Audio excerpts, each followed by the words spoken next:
और आप सबका इस खास शो में स्वागत है। भाषा विवाद, ये भाषा युद्ध क्या देश के विरुद्ध है? भाषा विवाद के बीच दरअसल तमिलनाडु की स्टालिन सरकार ने भारतीय रुपए के प्रतीक पर बड़ा हमला किया है। सरकार ने राज्य के बजट में लोगों और बजट में जो लोगो लगाया जाता है रुपए का, उसके प्रतीक को ही बदल डाला और तमिल अक्षर रू से इसके बदल दिया है। 2025-26 के बजट में जो रुपीस का सिंबल होता है, उस सिंबल को दरअसल तमिल के रू में रिप्लेस किया गया और ये तमिल लिपि का अक्षर है रू, जो आप देख रहे हैं तस्वीरों में। नई राष्ट्रीय नीति शिक्षा नीति के माध्यम से हिंदी थोपने को लेकर डीएमके और केंद्र सरकार के बीच खींचतान का दौर लगातार जारी है। इस सब के बीच में स्टालिन सरकार ने यह बड़ा कदम उठाया है और यह पहली बार है जब किसी राज्य ने नेशनल करेंसी सिंबल को अस्वीकार कर दिया हो। जाहिर है स्टालिन सरकार के इस चौंकाने वाले फैसले के बाद जहां इस पर सियासी घमासान शुरू हो गया है, वहीं पर कई बड़े सवाल भी खड़े हो गए हैं। सवाल है कि क्या तमिल उपराष्ट्रीयता की राजनीति करते करते डीएमके राष्ट्रीयता के विरोध पर उतर आई है? स्टालिन का हिंदी विरोध क्या राष्ट्र विरोध में बदल रहा है? रुपए के सिंबल को बदलने का एमके स्टालिन सरकार का यह फैसला दरअसल देश की एकजुटता के लिए खतरनाक राजनीति है।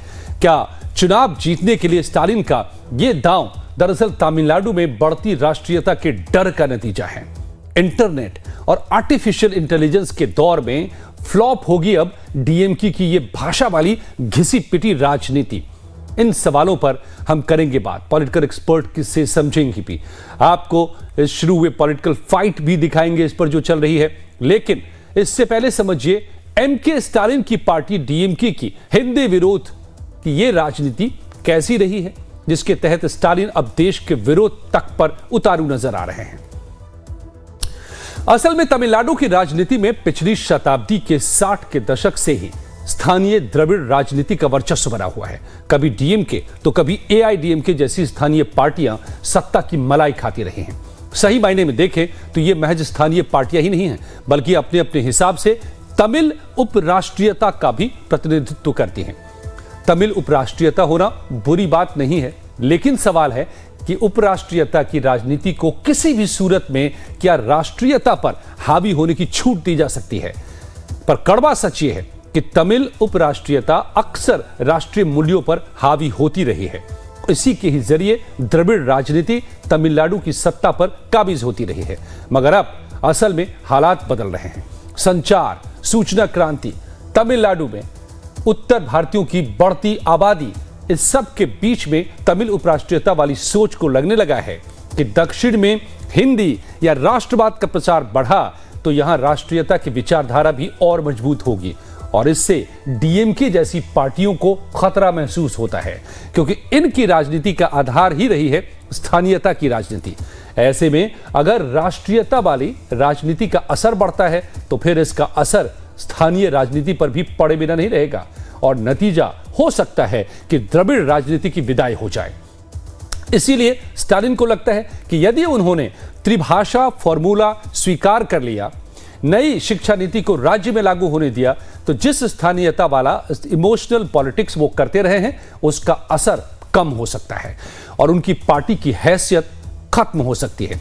शायद यही वजह है कि इन दिनों तमिलनाडु के सीएम एमके स्टालिन हर रोज एनईपी के जरिए हिंदी का विरोध करने में लगे हैं और अब तो सीमा लांघते हुए बजट में आरबीआई के रुपए के सिंबल को ही बदल डाला है, जिसके बाद तमिलनाडु बीजेपी के अध्यक्ष ए अन्नामलाई ने स्टालिन को मूर्ख बताया है, स्टूपिड बताया है। तो तमिलनाडु बीजेपी की नेता तमिलसाई सुंदरराजन ने पूछा है कि क्या अब एमके स्टालिन अपना नाम भी तमिल में बदल डालेंगे?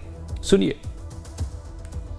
Then will he change his name into Tamil name? I challenge. If he change also, I will tell why they want to change now. So many times they have submitted the budget, and as it is said, this symbol is found out invented by Tamilian, and his father was a DMK MLA. So they don't want to recognize a Tamilian's effort. So they want to degrade his efforts. So this is highly ridiculous. They are against national integrity. They are against national unity. when one thing is followed by the whole nation, in the federal setup, they have to follow it. It's not a separate country.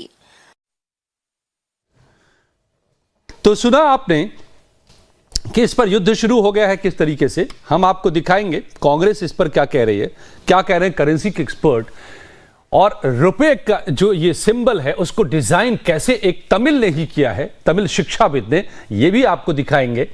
लेकिन इस सबसे पहले मेरे साथ जुड़ गए हैं निपुण आलम बयान साहब जो कि लेखक हैं, और सुनील कौशिक साहब जो कि वरिष्ठ पत्रकार हैं। आप दोनों का बहुत बहुत स्वागत है।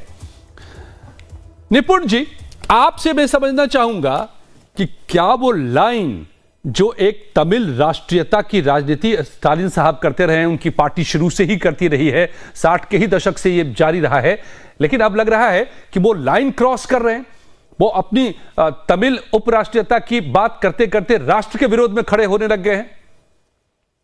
हाँ, देखिए अजय जी, बहुत सुंदर प्रश्न आपने किया। और देखिए, जब हम एक राष्ट्रीयता की बात करते हैं तो मैं थोड़ा सा आपको बैक में लेकर जाना चाहूंगा ताकि आप इस मुद्दे को समझ सकें और आपके दर्शक भी समझ सकें। था कि अजय जी, जब हम बात करते हैं कि हम आजाद हुए तो हमारे सामने दो मॉडल थे। एक अमेरिका का मॉडल जो फेडरल मॉडल था, हमने एक्सेप्ट किया।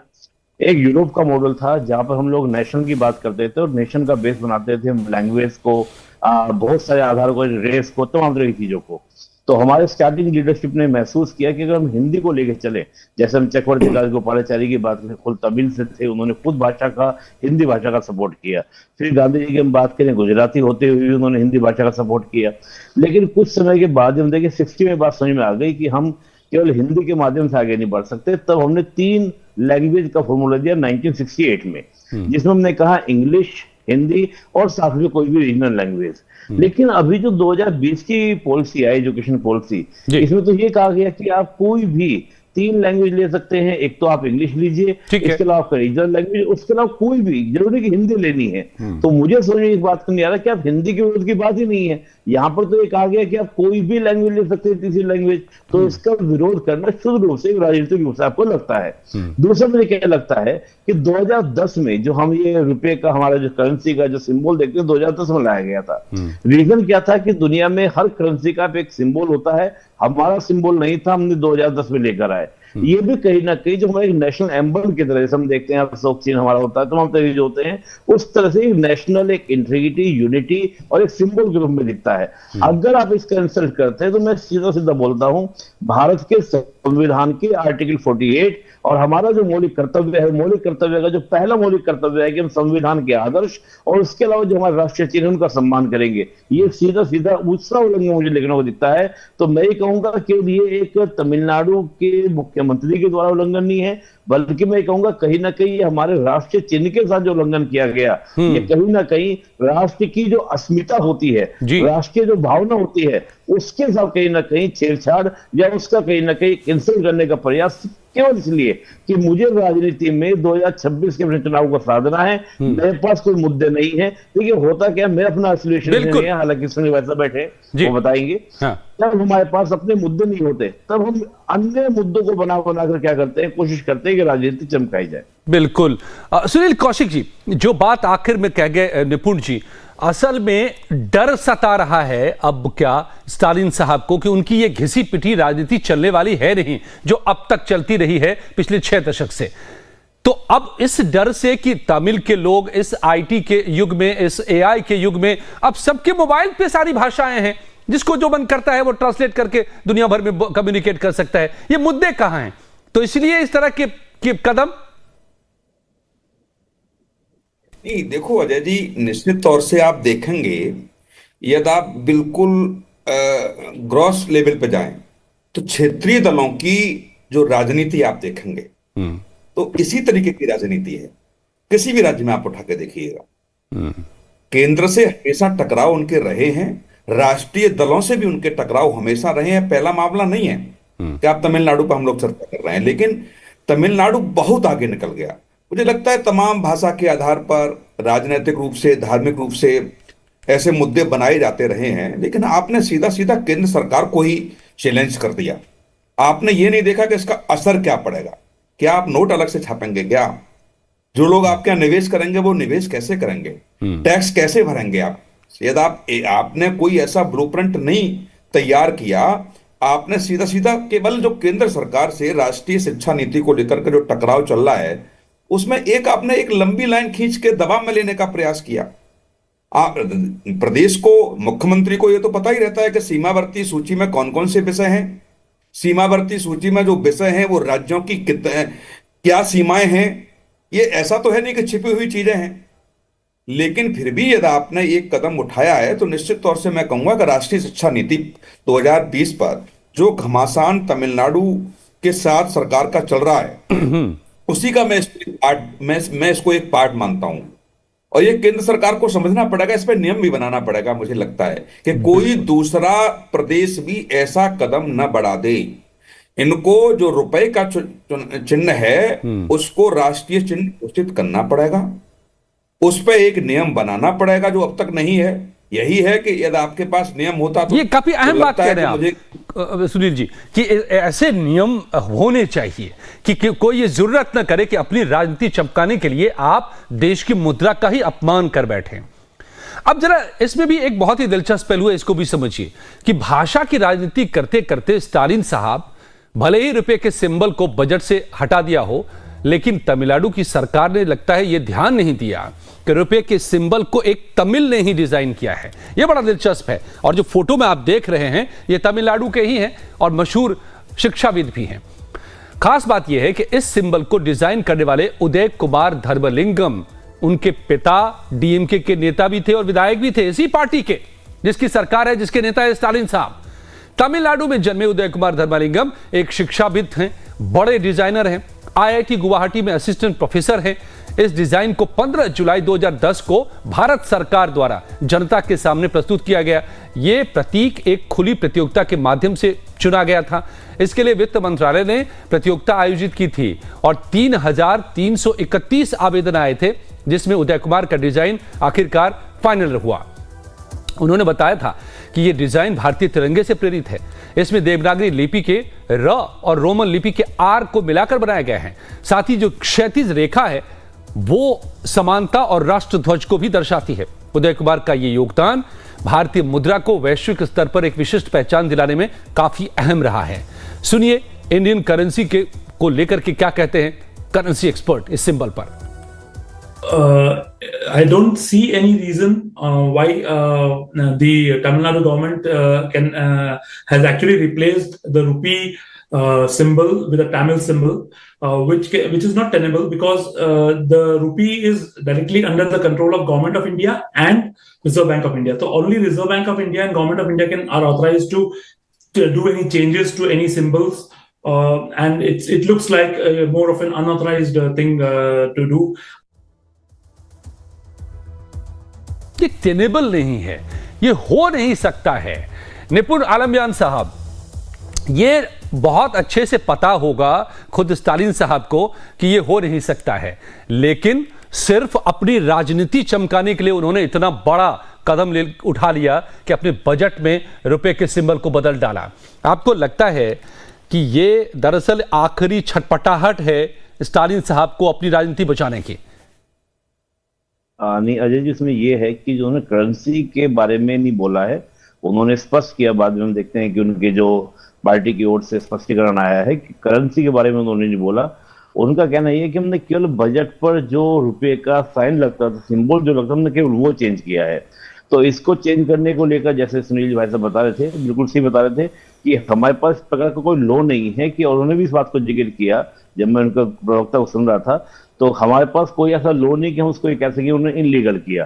देखिए, करेंसी तो सीधा सीधा रिजर्व बैंक के कंट्रोल में आती है और रिजर्व बैंक के लॉ के अकॉर्डिंग किसी भी तरीके से सेंट्रल गवर्नमेंट के पास में कंट्रोल होता है। और हम देखते हैं तो करेंसी का पूरा मैटर है, ये आपका सेंट्रल लिस्ट में आता है, ना कि कॉन्करेंट लिस्ट में आता है। हाँ, कुछ मैटर में जैसे हम नापतोल, मतलब और चीजों में जो हम लोग नापतोल करते हैं, वो आपका कॉन्करेंट यानी कि समवर्ती सूची में आता है। तो यहाँ पे हम देखें तो उसने कोई लॉ तो ब्रेक नहीं किया है, लेकिन ये जरूर है कि हमारे लिए जितने भी राष्ट्रीय चिन्ह हैं उनके लिए लॉ होना चाहिए।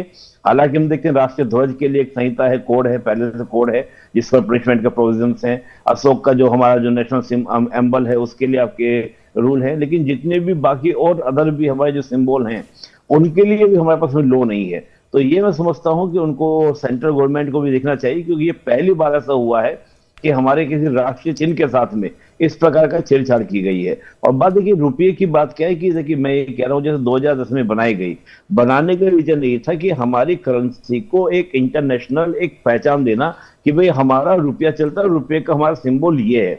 तो एक इससे जो भावना जुड़ी है वो केवल राष्ट्रीय भावना नहीं बल्कि एक अंतरराष्ट्रीय इमेज भी जुड़ी होती है। कहीं ना कहीं उसका इंसल्ट है, उसका अपमान है। और मैं मानता हूं कि इस प्रकार की छूट इससे हो रहा कुछ भी नहीं है, लेकिन बस मादा क्या था कि आज इस मुद्दे को उठाना था, चर्चा में लाना था, कल बजट पेश होना है, 2-4 दिन मुद्दा रहेगा, तो वो एक राजनीति में आ जाएगी। देखो हम क्या कर रहे हैं, हिंदी का विरोध कर रहे हैं, हम क्या कर रहे हैं, हिंदी का विरोध कर रहे हैं। लेकिन वर्तमान में हिंदी का विरोध करना, मुझे लगता है कि हिंदी की तो बात ही यहाँ पे नहीं थी। सिर्फ गवर्नमेंट सेंट्रल ये कह रही है कि आप 3 लैंग्वेज एक्सेप्ट कीजिए। हम 2 नेशन जो 2 लैंग्वेज को लेके चल रही है तमिलनाडु गवर्नमेंट, पूरा देश जो है 3 लैंग्वेज को लेके चल रहा है, आप 2 लैंग्वेज को लेके चल रहे हैं, आप सबसे अलग चल रहे हैं। एक धारा में आ जाइए, नेशन की धारा में आ जाइए। और हिंदी जरूर नहीं, आप हिंदी पढ़ाइए, आप तेलुगु पढ़ा लीजिए, आप कन्नड़ पढ़ा लीजिए, आप मलयालम पढ़ा लीजिए, आपके नियर बाय स्टेट मलयालम है, केरल है, बॉर्डर वो लैंग्वेज पढ़ा लीजिए, आप पढ़ाइए, तमिल पढ़ाइए, इंग्लिश पढ़ाइए, सर में मलयालम पढ़ाइए। तो दिक्कत क्या है, मुझे समझ में आया कि आप विरोध किस वजह पे कर रहे हैं। हिंदी, अब वो कह रहे हैं कि इनडायरेक्टली छिपा हुआ इंटरेस्ट है सेंट्रल गवर्नमेंट का कि हिंदी को लागू करना चाहती है। किस वजह से आप कह रहे हैं कि हिंदी लागू करना चाहती है? कोई आप रीजन देंगे, लॉजिक देंगे? लॉजिक आपके पास नहीं है।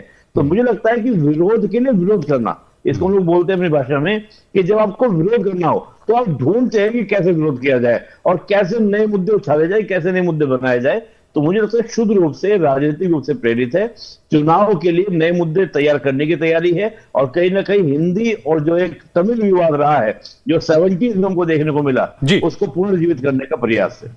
सुनील जी, तो ये तो हिंदी विरोध का पुराना इस पार्टी का रिवाज रहा, बल्कि पार्टी ही खड़ी हुई है इसी बदौलत में कि हिंदी विरोध करके। लेकिन सवाल है कि इसकी इजाजत तो नहीं दी जा सकती ना।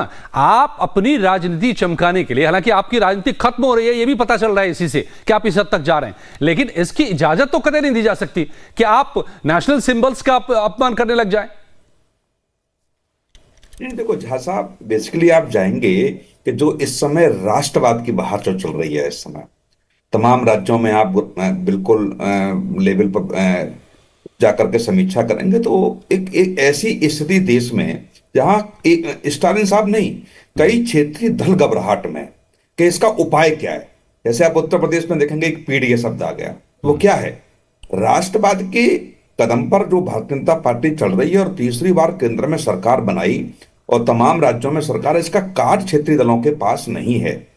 ये स्टालिन साहब भी जानते हैं कि ठीक है, सिंबल पर राष्ट्रीय चिन्ह नहीं है, सिंबल, आपने किसी कानून का उल्लंघन नहीं किया, लेकिन संविधान के हिसाब से सिक्के का अधिकार, नोट छापने का अधिकार, स्टाम्प छापने का अधिकार और उनकी पहचान तय करने का अधिकार तो केंद्र के पास है, ये तो किसी राज्य के पास नहीं है। आप सिंबल चेंज कर देंगे तो नोट कहां से छाप देंगे आप? ये देश का संविधान केंद्र सरकार को इजाजत देता है, आपको किसी स्टेट को इजाजत तो देता नहीं है। लेकिन हाँ, ये जरूर है कि एक लाइन खींच करके ये पूरे देश को सोचने को मजबूर कर दिया कि आज प्रदेश की सरकारें इस हद तक भी जा सकती हैं क्या इस पे कड़े कानून बनाने की आवश्यकता है क्या?